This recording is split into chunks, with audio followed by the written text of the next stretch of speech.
Okay, so taking that, and we've touched briefly on some of the issues, the problems, some of the cultures and locations. If we went into a bit more of a focus on ENRC, and obviously, I suppose, the day job, where do you stand at the moment as a company?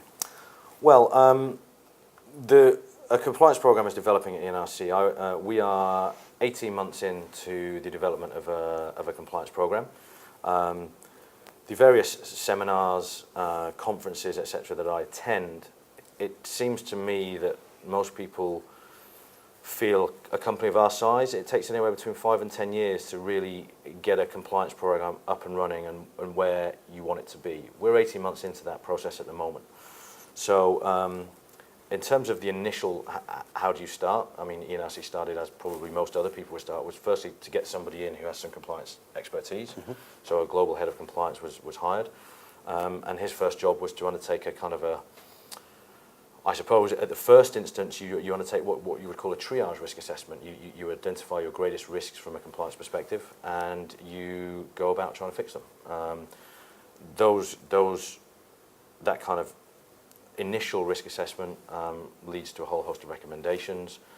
You then implement those recommendations, and then but where we are now is we're now at the stage where we've implemented those recommendations, and we're now at the second round, as it were, of risk assessments, which is a much more granular assessment of our risks and a much more targeted approach to addressing those risks.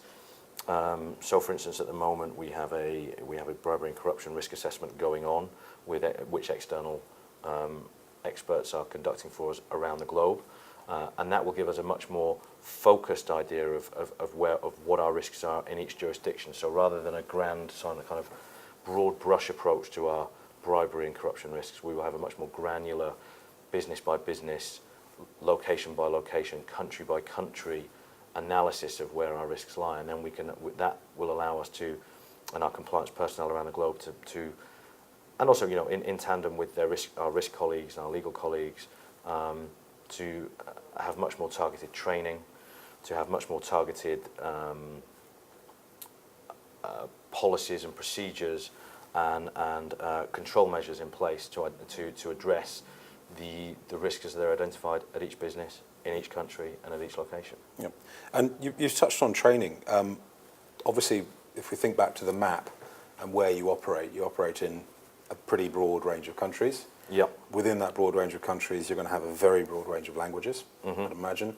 Furthermore to that, you're going to have a very broad range of staff, because the nature of the business is such that not everyone is sitting behind a desk with a computer. Yeah. So what are the particular challenges for you as an industry or your ENRC as a company in terms of getting that training out to that diverse population?